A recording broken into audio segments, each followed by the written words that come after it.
আজকে রবিবার, রবিবারে তো প্রত্যেক বাড়িতেই মাংস হয়, তা আমিও চিকেন বানিয়ে ফেলে দিই আজকে একটু কষা করে। কড়াইয়ের মধ্যে একটা তেজপাতা ফোড়ন দিলাম, লঙ্কা দিলাম,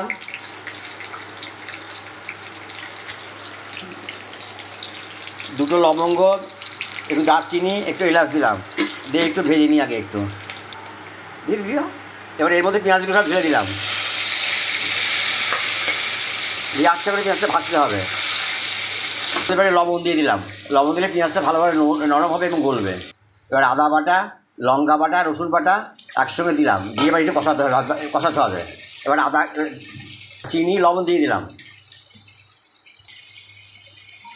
এবার এর মধ্যে জিরের গুঁড়ো, ধনের গুঁড়ো, হলুদ এবং শ্রীলঙ্কা এর মধ্যে দিতে হবে। এবার দিয়ে দিই, দিয়ে আচ্ছা করে কষাতে হবে।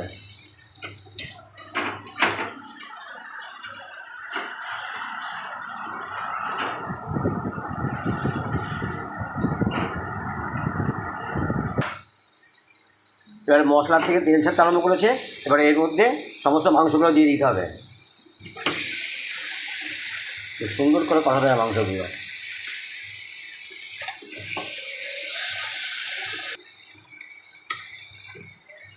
দেখেছো মাংসের রঙটা কত সুন্দর হয়েছে, দারুণ কালার এসেছে মাংসের, খুব সুন্দর লাগে। এবার ঢাকনা দিয়ে ঢেকে রাখতে হবে, মিনিট 15 পরে আসছি আবার ঘুরে। এবার আমি 15 মিনিট পরে ফিরে আসলাম। এবার আগের থেকে ভেজে রাখা আলুগুলো সব দিয়ে দিলাম, আগের থেকে গরম জল করা ছিল মাংসের মধ্যে, গরম জল সব দিয়ে দিলাম। এবার মাংসে গরম মশলা দেওয়া হচ্ছে, গরম মশলা দেওয়া হলো। এবার একটু ঘি দিতে হবে, তা ঘি দিয়ে এবার একটু নাড়াচাড়া করতে হবে। একটু নাড়াচাড়া করলে পরেই মাংস কমপ্লিট হয়ে যাবে।